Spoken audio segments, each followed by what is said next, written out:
Today we're going to be talking about a current situation that is happening in Western China. Specifically, we're going to be talking about a region known as Xinjiang.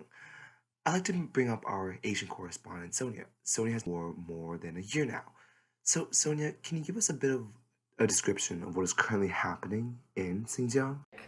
This topic is very hard to talk about as a Uyghur. Fortunately, I haven't been put in one of the concentration camps where everything has gone out of hand. Basically, what is going on is that the Chinese government believes that our people are a threat to the Communist Party. How so? Can you give us some specifics? The main reason is the fear of the Communist Party that they would get overthrown. People who live in Xinjiang have completely different lives from those who live in the rest of China. They are Turkic people who follow the Islamic religion. Especially because Xinjiang is so close to the capitals of other neighboring countries such as Kazakhstan and is far from Beijing, the Chinese government has become worried about the possible separatist movement within the region. This creates a sense of tension between Uyghurs and the rest of China because Chinese believe that they will be overthrown by the Muslims. Furthermore, the Chinese government takes this threat very seriously because Xinjiang region is rich with the resources. It holds around 40% of China's natural resources and 20% of China's oil deposits. Moreover, it holds around 80% of China's possibility of wind-powered electric energy. If China were to lose Xinjiang, it would be unable to provide for its ever-growing population. Do you think that the Chinese government is just being paranoid, or is there a real threat to the Communist Party? The Chinese government is oppressing the Uyghur people because of their religious beliefs and ethnicity. All Uyghurs are Muslims who speak another language. Unfortunately, the Chinese government does not support the Islamic religion. For instance, the government has incentivized many Han Chinese to the religion to limit the number of Muslims. As a result, Han Chinese have started to take all of the high-paying jobs. This has led to many uprisings. Only after the acts of violence from the Chinese government and the new regimes and high level of security in the Xinjiang region, Uyghurs started to protest and seek for justice. There were no actions of treachery towards the Chinese government until the Chinese started bringing their teachings and regimes into the lives of innocent Muslims. Uyghurs never hinted at the fact that they want to overthrow the Communist Party. So, how do Uyghurs feel about the situation? I think that the actions that are taken by the Chinese government right now are causing many conflicts between the Uyghurs and the Chinese. In the camps that are set up to educate Uyghurs, people are being locked up and brainwashed with the Communist Party doctrine and are forced to recite Chinese propaganda.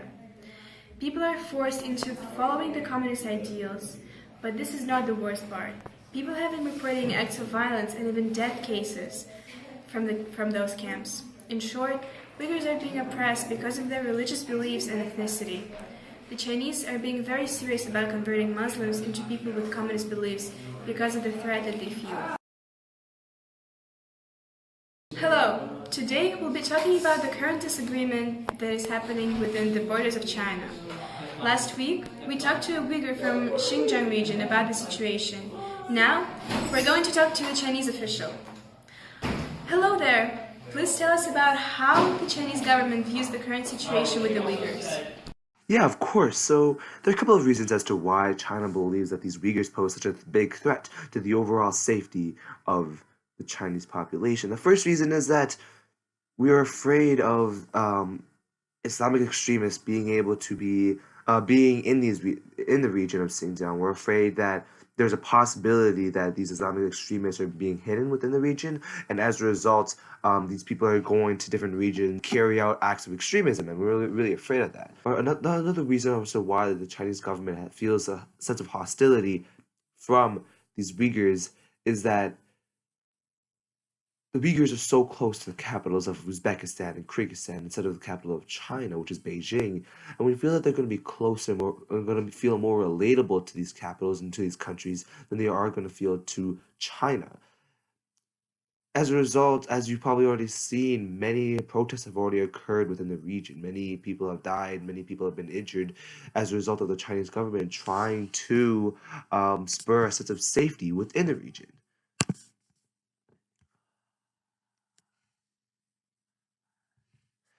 So that is that is a reason. So that's a reason why um, the Chinese government has started to decide to send these Uyghurs to re-education camps so that they can start to learn about the history and greatness of China. That's a reason why um, the Chinese government has started to decide to send these Uyghurs to re-education camps so that they can start to learn about the history and greatness of China. Wait, so you're admitting that there are special institutions where the Uyghurs are kept against their will?